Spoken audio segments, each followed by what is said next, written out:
Okay, let's go.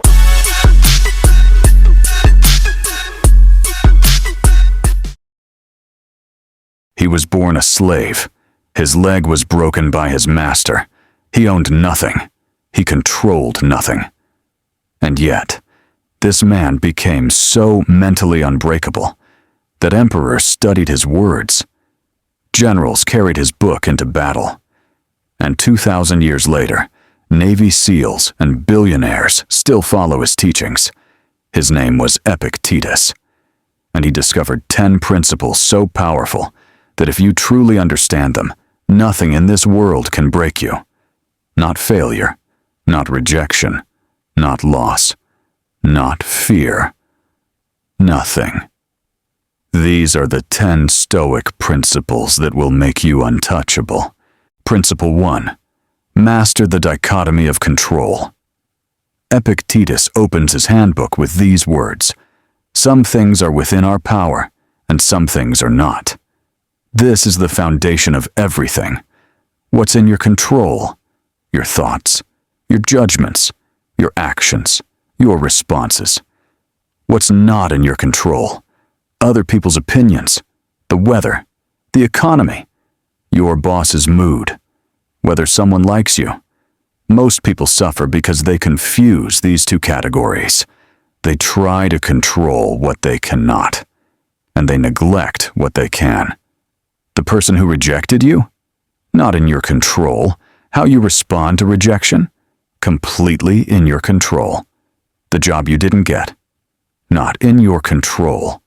Whether you improve and try again? Completely in your control. Epictetus said, "Make the best use of what is in your power, and take the rest as it happens." Master this, and you've mastered half of Stoicism. Principle 2. It's not events that disturb you. It's your judgments about them.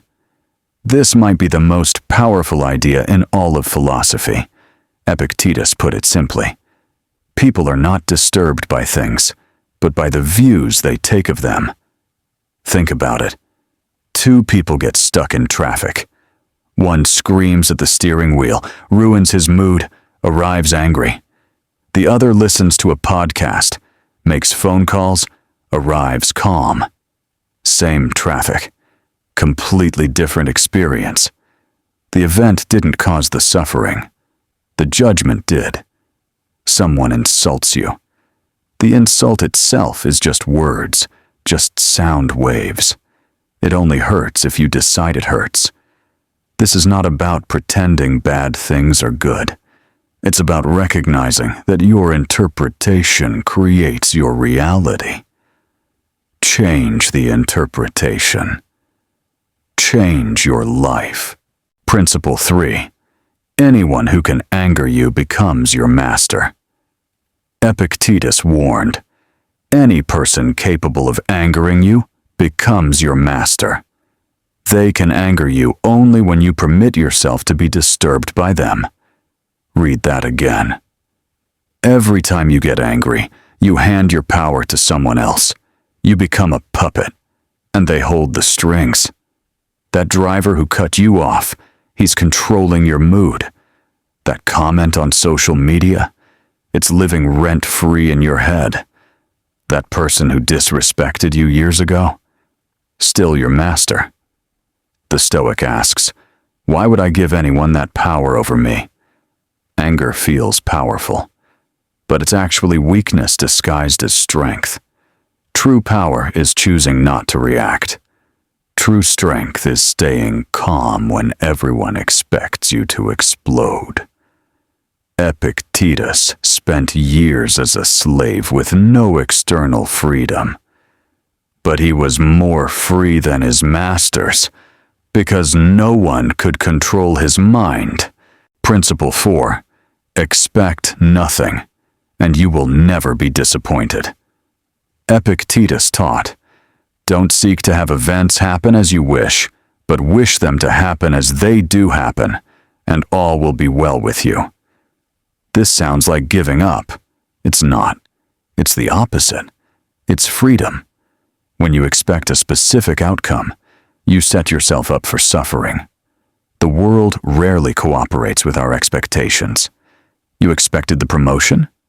Disappointment? You expected them to apologize? Disappointment. You expected life to be fair? Endless disappointment. The Stoic doesn't lower his standards. He removes his attachment to outcomes. Work hard for the promotion, but don't need it. Hope for the apology, but don't require it. Strive for fairness, but accept that unfairness exists. This is not pessimism. This is peace. Principle 5. Difficulties reveal your true character.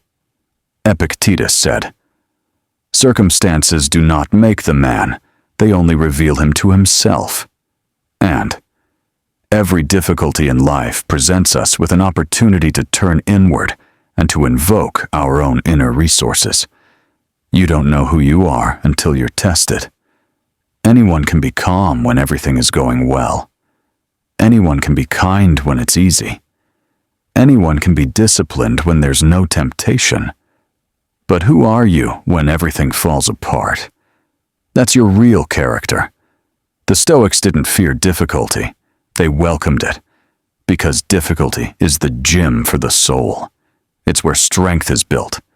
Epictetus spent years as a slave, had his leg broken, was exiled from Rome. And he said, "These were my teachers." What's testing you right now? That's your teacher too. Principle 6. Speak less. Listen more. Epictetus gave simple advice.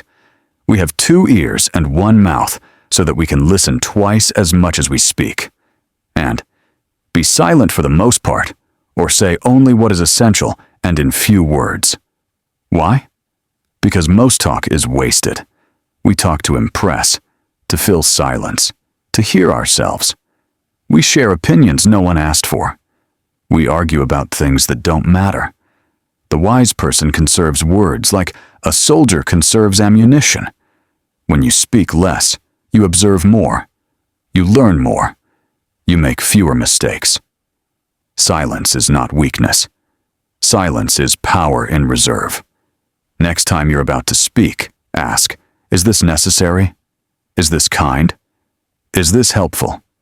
If not, stay silent. Principle 7. Complaining changes nothing. Epictetus asked a devastating question.